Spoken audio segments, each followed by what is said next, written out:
وعلى آله الطيبين الطاهرين إلى يوم الدين أما بعد.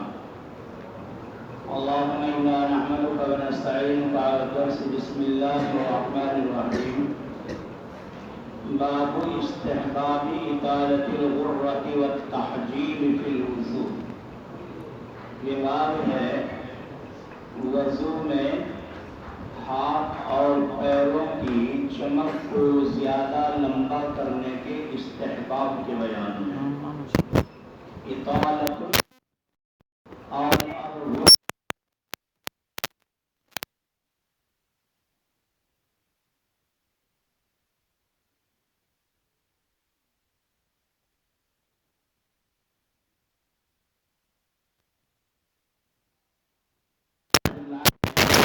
تحجیل، حجل یحجل تحجیل، حجل سے جس کے معنی آتے ہیں اس سفیدی اور چمک کے جو گھوڑے کے پیروں میں ہوتی ہے. تو ایک چمک ہوتی ہے گھوڑے کی پیشانی میں. کیا ہے وہ چمک؟ یعنی گھوڑا کالا ہے، پورا گھوڑے کا کلر کالا ہے، سیاہ ہے، اور صرف یہاں پیشانی سفید ہے. اس کو کہتے ہیں گھوڑے کی پیشانی کی چمک. اور نیچے کے پیر جہاں سے چلتا ہے رکھ کر اس سے تھوڑا اوپر یعنی نصف ساق تک پیر بھی اس کے سفید ہیں. تو جو گھوڑا ایسا ہوگا کہ اس کی پیشانی سفید، باقی سارا سیاہ کالا، اور اس کے چاروں پیر نصف ساق تک سفید، باقی سارا سیاہ اور کالا، تو ایسا گھوڑا جو ہے اس کی ان سفیدی کو کہتے ہیں غر محجلین، غر محجل. تو دو ہو گئے.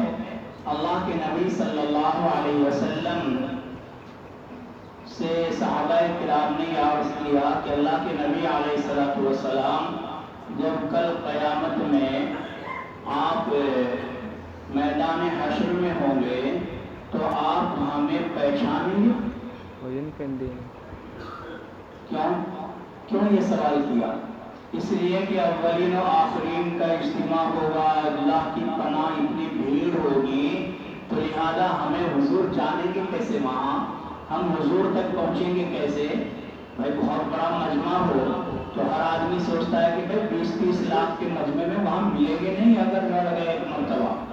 حج میں جاتے ہیں لوگ تو جو حج میں غائب ہو جاتے ہیں، اب تو موبائل کا زمانہ ہو گیا، کانٹیکٹ کر لیتے ہیں، ورنہ جب حج میں بھی غائب ہو جاتے تھے تو لوگ ہفتے 10 دن تک نہیں ملتے تھے.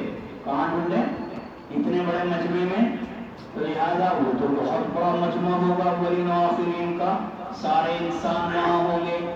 تو حضور پاک صلی اللہ علیہ وسلم کو صحابہ نے جب معلوم کیا کہ یا رسول اللہ کل میدان حشر میں کیا آپ ہم کو جان لیں گے، آپ ہمیں پہچان لیں گے؟ تو آپ صلی اللہ علیہ وسلم نے مثال دے کر سمجھایا کہ یہ بتاؤ آپ لوگ، اگر کسی آدمی کے گھوڑے غر محجل ہوں، یعنی ان کی پیشانی کے اندر سفیدی ہو، ان کے پیروں کے اندر سفیدی ہو، یہ گھوڑے لڑ جاویں، خلط ملط ہو جاویں اس آدمی کے گھوڑوں کے ساتھ جو بالکل ہی سیاہ ہیں، جس کے پیر بھی سیاہ ہیں اور جس کی پیشانی بھی سیاہ ہے، کوئی سفیدی کا نام نشان نہیں. تو بتاؤ کہ غر محجل والا اپنے گھوڑوں کو پہچان لے گا انہیں یا نہیں؟ سب نے کہا بالکل پہچان لے گا یا رسول اللہ، کہ جدھر سے بھی نکلے گا ادھر آ جاؤ یہ میرا گھوڑا ہے، جدھر سے بھی نکلے گا ادھر آ جاؤ یہ میرا گھوڑا ہے. کیوں؟ نشانی ہے. مثال کے طور پہ اگر یہ کہہ دیا جائے کہ بھائی ایک مقام پہ کھلا جگہ پہ اتنے لاکھ آدمی ہوں گے اور اس میں سے صرف ایک ہی علاقے کے لوگ ٹوپی پہنیں گے، باقی سب بغیر ٹوپی کے ہوں گے، تو اپنا کو پہچاننا آسان ہے؟ جان لے گا کہ علامت ہماری ٹوپی ہے، بس جو بھی دیکھے گا ٹوپی والا ادھر آ جاؤ، آپ ہمارے ہیں ادھر آ جاؤ. حرمین شریفین میں جو لوگ آتے ہیں مختلف ملکوں سے، عورتوں کو لے کے آتے ہیں، تو لوگ اپنی عورتوں کے جو نقاب ہیں وہ بالکل الگ کلر کے لے کے آتے ہیں. مثال کے طور پہ ترک والے آ رہے تو وہاں ہم خلط ملط نہ ہو جائیں کرتے ہیں کہ اپنی عورتوں کو نقاب بنا دیا سفید اور اس کے اوپر گلابی کلر کی چھوٹا سا ٹوپی بنا دی یا پیلے کلر کی چھوٹی ٹوپی بنا دی، یعنی یہاں پر الگ کلر لگا دیا۔ اب ظاہر بات ہے اوپر سے حرم سے کہیں سے بھی کوئی دیکھے گا وہ جان لے گا کہ ترک کی وہ عورت ہے جو وہ اس طرح گھوم رہی ہے۔ تو یہ ایک اپنی علامتیں ہیں جو دنیا والے بنا لیتے ہیں۔ یا ایسے ہی آپ جائیں دیکھیں گے مقام عرفات میں کہ بھئی انڈیا والے کہاں رکے ہیں، انڈیا والے کو وہاں علاقے تقسیم ہوتے ہیں، انڈیا والے وہاں رکیں گے، پھر انڈیا میں سے آسام والے وہاں رکیں گے، بنگال وہاں رکیں گے، یو پی وہاں رکیں گے، اس طریقے سے وہاں الگ الگ جگہ ہوتی ہیں تاکہ کوئی حادثہ ہو جائے پہنچنا آسان ہو۔ تو جو لوگ انڈیا والے ہیں وہ کہاں رکیں گے، کیسے پتہ لگتا ہے انڈیا والوں کو؟ وہ اتنا بڑا جھنڈا انڈیا کا لگاتے ہیں وہاں کہ وہ کہیں سے بھی آدمی کو نظر آ جائے گا کہ انڈیا کا جھنڈا لہر رہا ہے، بس اس کے پاس ہمیں جانا ہے، اور وہ پاکستان کا جھنڈا لہر رہا ہے ہمیں اس کے پاس جانا ہے، فلاں کے پاس جانا ہے۔ تو یہ ایک علامت ہے، اس سے آدمی کو جگہ سے پہنچنا آسان ہے، پہچاننا آسان ہے۔ ایسے ہی میدان حشر میں اس امت کو اللہ تعالیٰ غر محجل بنا کر کے اٹھائے گا، یعنی اس کے کیا اعضائے وضو جو ہیں وہ چمکتے ہوئے ہوں گے، پیشانی نہایت درجے چمکتی ہوگی، ایسے پیر بھی اس کے، ہاتھ بھی اور پیر بھی، ہاتھ بھی گھوڑے کے میں نے بتایا آپ کو چاروں پیر، یعنی دو ہاتھ کے حکم میں ہے، اس کے دو پیر کے حکم میں ہے۔ تو آدمی جب وضو کرتا ہے چہرہ دھوتا ہے تو سارا چہرہ دوسری امتوں کے مقابلے میں عجیب طرح چمکتا ہوا ہوگا، فوکس مارتا ہوا ہوگا۔ اور ایسے ہی یہ ہاتھ جو آدمی یہاں تک دھوئے گا تو یہاں تک چمکے گے ٹارچ، اور جو یہاں سے یہاں تک، جیسے روایت آ رہی کہ حضرت ابو ہریرہ رضی اللہ تعالیٰ عنہ جب وضو کرنے بیٹھتے تو آپ یہاں تک دھوتے اور دھوتے دھوتے یہاں تک دھو لیتے، ٹائم تک۔ کیوں؟ کسی نے کہا کہ بھائی یہ کیا؟ کہا کہ بھائی اللہ کے نبی کو میں نے سنا ہے فرماتے ہوئے کیا، جو آدمی یہ چاہے کہ کل قیامت میں اس کے ہاتھ پیروں کی روشنی لمبی ہو تو اسے چاہیے کہ زیادہ دھویا کرے، اس لیے میں دھوتا ہوں۔ ابو ہریرہ پیر دھوتے تو پیر ٹخنوں تک نہیں دھوتے تھے بلکہ پنڈلیوں میں اس میں داخل کر دیتے، پنڈلیوں میں بھی پانی ڈال رہے، کیوں؟ یہ پیر جب چمکیں گے تو پنڈلیوں تک چمکیں گے۔ تو بہرحال پتہ لگا کہ اعضائے وضو کی وجہ سے اس امت کا یہ خاصہ ہے، پہلے بھی میں نے بخاری شریف میں بتایا آپ کو کہ یہ خاصہ اسی امت کا ہے، یا تو بعض محدثین یہ کہتے ہیں کہ اسی امت کو غر محجل کر کے اٹھایا جائے گا، اعضائے وضو اسی کے چمکیں گے۔ باقی امتوں نے تو وضو کیا ہے، انہوں نے نمازیں پڑھی، میں نے پیچھے کل بتایا آپ کو بخاری شریف میں کہ 5ویں نماز ہی تو اس امت کا خاصہ ہے، عشاء کی نماز، باقی 4 نمازیں تو اور امتوں میں بھی تھی، تو وہ بھی وضو کرتے نماز پڑھتے تو ان کے بھی چمکیں گے۔ 2 قول کہ یا تو کوئی سوال میں جزیہ دے سکتا ہے کہ بتائیے کیسے پہچانے جائیں گے اس امت کے لوگ، وضو تو پہلے لوگوں نے بھی کی ہے، کیا ان کے نہیں چمکیں گے؟ تو 2 قول ہیں، یا تو چمکیں گے ہی نہیں، اور یا یہ ہے کہ چمکیں گے لیکن بہت ڈم چمکیں گے، جو پوری تیزی کے ساتھ چمکیں گے وہ الگ آ جاؤ، یہ ہے میرے امتی، یہ میرے امتی ہیں، تو ان کے بھی چمکیں گے لیکن اتنی تیزی کے ساتھ نہیں چمکیں گے جیسے اس امت کے تیزی کے ساتھ میں چمکیں گے۔ چلیے وبه قال حدثنا ابو قريب محمد بن العلاء والقاسم بن زكريا بن دينار وعبد بن حميد قالوا حدثنا خالد بن مخلد عن سليمان بن بلال قال حدثني ورقة بن قصية الأنصاري عن والد بن عبد الله بن المجمعين قال رأيت أبا هريرة رضي الله تعالى عنه يتوضأ فغسل وجهه فأسبغ الوضوء ثم غسل يديه اليمنى حتى أشرع في العضد یہاں تک کہ ابو ہریرہ نے دھوتے دھوتے عمل کہاں تک کرنا شروع کر دیا، اشرع فی الوضوء، یہاں تک دھو لیا اور پھر بازو میں بھی دھونا شروع کر دیا آگے کی طرف۔ چلیے ثم يداه اليسرى حتى أشرع في العضد ثم مسح برأسه ثم غسل رجله اليمنى حتى أشرع في الساق ثم غسل رجله اليسرى حتى أشرع في الساق ثم قال هكذا رأيت رسول الله صلى الله عليه وسلم يتوضأ وقال رسول اللہ صلی اللہ علیہ وسلم، اور اللہ کے رسول علیہ الصلوۃ والسلام نے ارشاد فرمایا کہ انتم